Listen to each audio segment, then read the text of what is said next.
খালি কি কৰে আহি পেলাই পাৰ্কিং ল'ব, কিন্তু এইবিলাক চাফা কৰাৰ কাৰণে কাৰো কোনো মানে চকু দৃষ্টি নাই।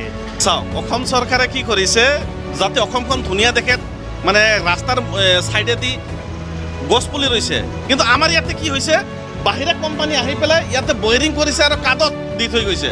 বৰষুণ দিছে, কাদো হৈছে, আৰু ৰ'দ উঠিছে, ধূলা হৈছে। বাহ, ইমান ভাল এটা পৰিৱেশত আছোঁ আমি।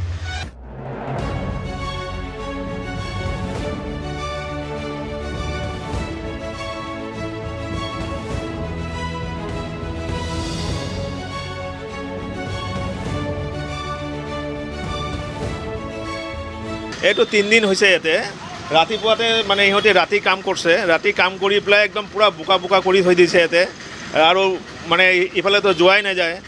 মানে আৰু যেতিয়া মানে বোকাটো শুকাই যায়, দুনিয়াৰ ধূলি আমাৰ দোকানত একদম ভৰি যায়, একদম দোকানত আমি মানে থাকিব নোৱাৰোঁ, ইমান ধূলি হয়। কিন্তু আমি কাকো ক'ব নোৱাৰোঁ এতিয়া, মানে কোনো প্ৰশাসনৰ কোনো মানুহ নাই যে আমাক যে মানে এইটো চাব, কিন্তু ইহঁতে খালি কি কৰে আহি পেলাই পাৰ্কিং ল'ব, কিবা হ'লে ইয়াতে যে মানে কিবা আমি যদি দোকানত কিবা মাল আনো, লগে লগে পাৰ্কিঙৰ মানুহ আহি যায়, কিন্তু এইবিলাক চাফা কৰাৰ কাৰণে কাৰো কোনো মানে চকু দৃষ্টি নাই। ইহঁতি মানে এনেকুৱাকৈ মানে আমি ভুগি আছোঁ, ইমান গৰমত খালি ধূলি সোমায়। কাষ্টমাৰটো মানে আহিবই নোৱাৰে, মানে ইমান বোকা থাকে, বৰষুণ হ'লে বাছ পূৰা বোকা। এতিয়া আমি প্ৰশাসনক কওঁ যে মানে এইটো খালি আমাক চাফা কৰি দিয়, মানে মানুহ অহা যোৱাৰ কাৰণে যদি মানে যোনটো মানে সুবিধা, সেই সুবিধাটোখিনি যে কৰি দিলেই হৈ যায় আমাৰ। এইটোৱে। আৰু ইহঁতিতো মানে এইটো চাওক আপুনি যে পানী আহি আছে, আৰু এতিয়া একদম পূৰা বোকা হৈ যাব এই জেগাটো।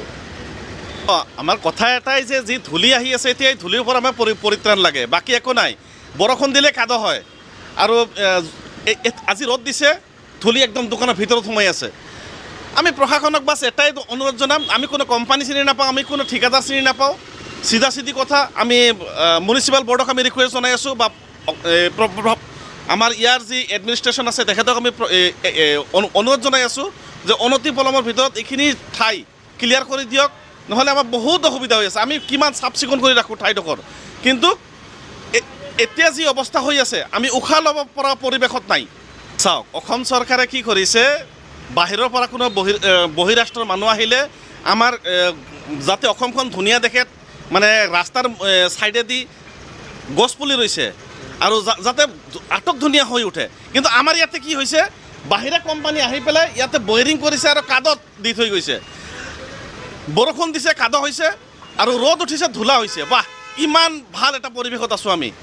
গতিকে আমি অসম চৰকাৰক অনুৰোধ জনাম যে যিসকল কোম্পানীয়ে এনেকুৱা ধৰণৰ কাম কৰি আছে, সেইসকলৰ ওপৰত আপোনালোকে ব্যৱস্থা লওক, আৰু অনতিপলমৰ ভিতৰতে এইখিনি ঠাই একদম ক্লিয়াৰ কৰি দিয়ক। বাছ এইখিনি আমাক লাগে, বাকী একো নালাগে। আমি উশাহ ল'ব পৰা পৰিৱেশত নাই। আমাৰ ইয়াতে কাষ্টমাৰ আহিছে, কাষ্টমাৰৰ জোতাৰ লগত দোকানৰ ভিতৰত বোকা আহি আছে। আমি চাফা কৰিম নে দোকান হেৰি কৰিম, আমি কাষ্টমাৰক এচিষ্ট কৰিম, আমি কি কৰিম? আমি বিপদত পৰিছোঁ। প্ৰশাসনক বাছ এটাই ৰিকুৱেষ্ট, যিকোনো উপায়ে এই কাদো ইয়াৰ পৰা আঁতৰাব লাগে, বাছ এইখিনি। ৰাতি ৰাতি কাম হয়, দিনত কাম নকৰে, ৰাতি কাম কৰে, আৰু একদম লেতেৰা কৰি থৈ যায়। ৰাতি 11টা-12টা বজাত কমচে কম চাফা কৰিব লাগে না বস্তু। যেতিয়া কাদোটো পৰে, সিহঁতৰ বয়ৰিঙৰ পৰা যিখিনি পানী ওলায়, লেতেৰা পানী ওলায়, কাদো ওলায়, এইখিনি বস্তু লগে লগে চাফা কৰি দিয়ে, একো অসুবিধা নাছিল। কিন্তু একদম যেনে কৰিছে মানে ক'ব লগা নাই, আৰু ইমান বেয়া পৰিৱেশ কৰি থৈ গৈছে।